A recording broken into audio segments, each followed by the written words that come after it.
52870 аскер бөлүгүнүн ок атуу талаасында 01003 аскер бөлүгүнүн артиллерия бөлүкчөлөрү талаа жыйынын өткөрдү. Согуш учурунда артиллериялык куралдардын орду чоң. Алыс аралыктан душмандын оор согуштук куралдарын жана жөө аскерлерин жок кылууга багытталган.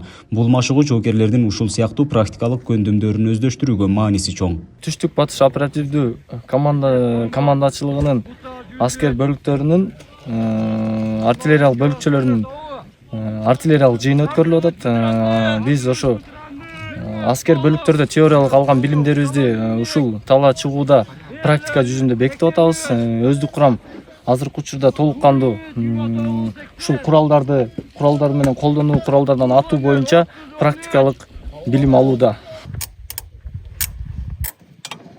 Мухаммед Абдыкадыров артиллериялык бригадада кызмат өтөгөнүнө 6 ай убакыт болду. Практика жүзүндө алгачкы жолу ок атууга келгенин айтат. Ар бир коюлган тапшырманы так аткарып, мекенди коргоодо ак кызмат өтөө ыйык милдетим деп билген жоокер машыгууга ынтызарлык менен катышууда. Негизи часта жүргөн убакта теоретически үйрөнгөнбүз. Азыр эми бул жакта ошол үйрөнгөн нерселерди практически көрсөткөнү келдик.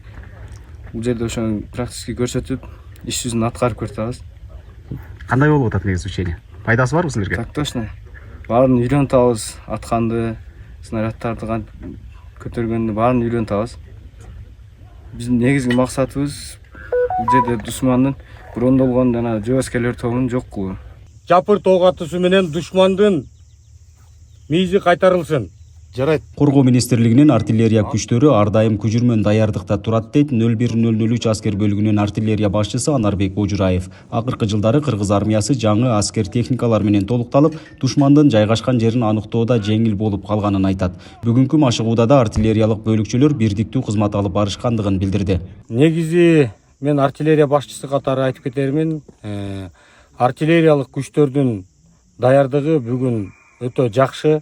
Ошондой эле жаңы заманбап каражаттар менен, чалгындоочу учкучсуз аппараттар менен өтө тыгыз байланышта өздүк курам үйрөнүп, ок атууларын күчүрмөн ок атууларга такшалып калды. Мындай машыгуулар жылына 2 рет өткөрүлөт. 2024 жылына түзүлгөн пландын негизинде талаа жыйыны 1 апрелден 25 апрелге чейинки аралыкта өттү.